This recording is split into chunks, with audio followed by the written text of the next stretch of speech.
भारत का सबसे बड़ा रहस्य, एक ऐसा नाम जिसे इतिहास नहीं मिटा पाया, जिसे अंग्रेज नहीं झुका पाए। 18 अगस्त 1945 को ताइवान का ताकोई एयरपोर्ट और फिर एक ऐसा विस्फोट जिसने पूरे भारत को हिला दिया, भारत के सपनों को चूर चूर कर दिया। दुनिया को बताया गया कि नेताजी सुभाष चंद्र बोस अब नहीं रहे। लेकिन क्या यह सच था? क्या इतिहास का सबसे बड़ा झूठ, या उस समय कुछ ऐसी फाइलें छुपाई गई जिससे कि सुभाष चंद्र बोस का सच सामने नहीं आया? क्यों दशकों तक इन फाइलों को छुपाया गया? सरकार किन सच्चाइयों को जनता से छुपा रही थी? और फिर सामने आया एक ऐसा सच, गुमनाम बाबा। क्या वही थे नेताजी सुभाष चंद्र बोस जो दुनिया से छुपकर जी रहे थे?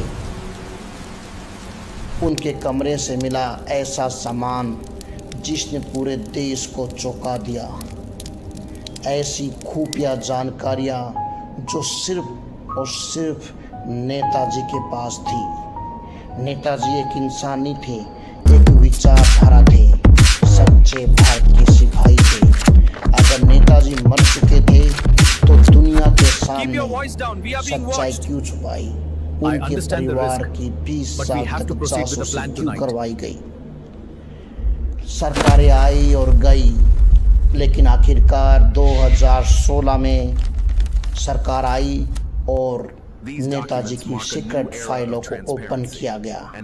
लेकिन हर फाइल के साथ सस्पेंस गहराई बढ़ती जा रही थी। नेताजी सुभाष चंद्र बोस के फाइलों के विषय। मुखर्जी कमिश्नर रिपोर्ट के अनुसार 18 अगस्त 1945 ताइवान में कोई भी विमान दुर्घटना नहीं हुई थी। अगर कोई विमान दुर्घटना नहीं हुई थी तो नेताजी को मृत घोषित क्यों किया गया? क्या रहस्य है? देखिए चैप्टर 2 में पूरी की पूरी सच्चाई द भारत फाइल्स खोलने जा रही है। मुखर्जी कमीशन के बाद एक नया नाम सामने आता है, रूस। क्या नेताजी साइबेरिया के किसी जेल में बंद थे? अगर बंद थे तो कहाँ थे? कुछ रिपोर्ट कहती हैं सोवियत संघ ने उन्हें कहीं गुप्त जगह पर छुपा लिया था। क्या स्टालिन नेताजी सुभाष चंद्र बोस का पूरा सच जानते थे? कुछ गवाहों ने दावा किया कि उन्होंने एक भारतीय नेता को वहां देखा, लेकिन सच्चाई दूर दूर तक सामने नहीं थी। लेकिन उसका चेहरा साफ नहीं दिखाई दे रहा था। अगर सब खत्म हो चुका था तो इतने सालों तक फाइलें बंद क्यों रखी सरकार ने?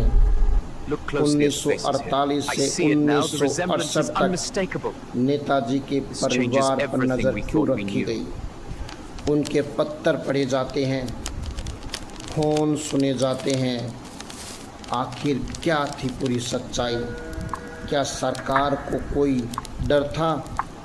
क्या नेताजी सुभाष चंद्र बोस वापिस आ सकते थे, या वो जिंदा थे? फैजाबाद के उस कमरे में कई रहस्य दफन थे, कई सच्चाई दफन थी, कई फाइलें दफन थी।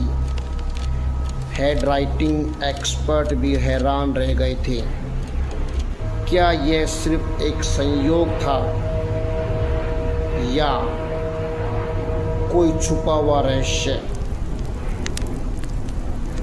और फिर सामने आता है एक सबसे बड़ा सवाल, क्या 18 अगस्त 1945 को सच में कोई विमान दुर्घटना हुई थी या नहीं?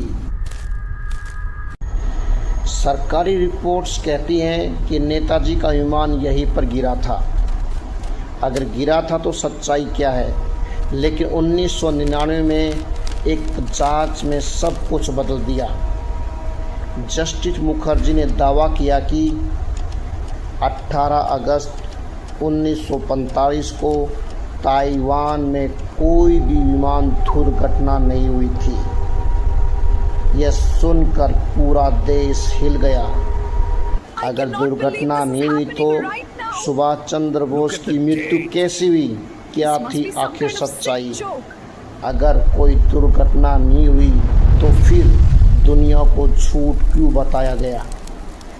क्या नेताजी गुप्त रूप से रूस भेज दिए गए थे या सच्चाई कुछ और थी? कुछ लोगों ने दावा किया कि उन्होंने नेताजी को जिंदा देखा है। गुमनाम बाबा का रहस्य और गहरा होता जाता है। एक सस्पेंस, चेहरा, आवाज़, आदतें, सब कुछ मिलता जुलता, लेकिन कोई अंतिम सबूत कभी नहीं मिला। आज भी कई फाइलें जनता से छुपी हुई हैं, लेकिन एक सच कभी नहीं बदलेगा। नेताजी सिर्फ एक इंसान नहीं थे, वो एक विचारधारा थे। क्या नेताजी के साथ न्याय हुआ है? कमेंट्स में भेजिए दोस्तों, अपनी राय दीजिए। द भारत फाइल्स के जरिए बताइए, क्या नेताजी के साथ इंसाफ हुआ है? द भारत फाइल्स एक बार फिर आपके सामने। जय हिंद। दोस्तों, नेताजी की मर्डर मिस्ट्री आपने देख ली है। आप बताइए, क्या नेताजी को क्या न्याय नहीं मिलना चाहिए? उनको इंसाफ नहीं मिलना चाहिए? क्या नेताजी को हम एक भावपूर्वक श्रद्धांजलि दे सकते? एक जय हिंद लिख करके। भारत माता के महान सपूत थे वो, जिन्हें भारत की आज़ादी के लिए अनेकों काम किए। अंग्रेज़ों को धकेलने में, उनको भगाने में आज़ाद हिंद फौज का निर्माण किया। द भारत फाइल्स आपका स्वागत करता दोस्तों। ऐसी ही कहानी, ऐसी सच्ची गाथा सुनने के लिए द भारत फाइल्स चैनल को सब्सक्राइब कीजिए, शेयर कीजिए, लाइक कीजिए। नेक्स्ट वीक हम एक ऐसे महान नेता की मर्डर मिस्ट्री लेके आ रहे हैं जिनका नाम था लाल बहादुर शास्त्री। नमस्कार दोस्तों।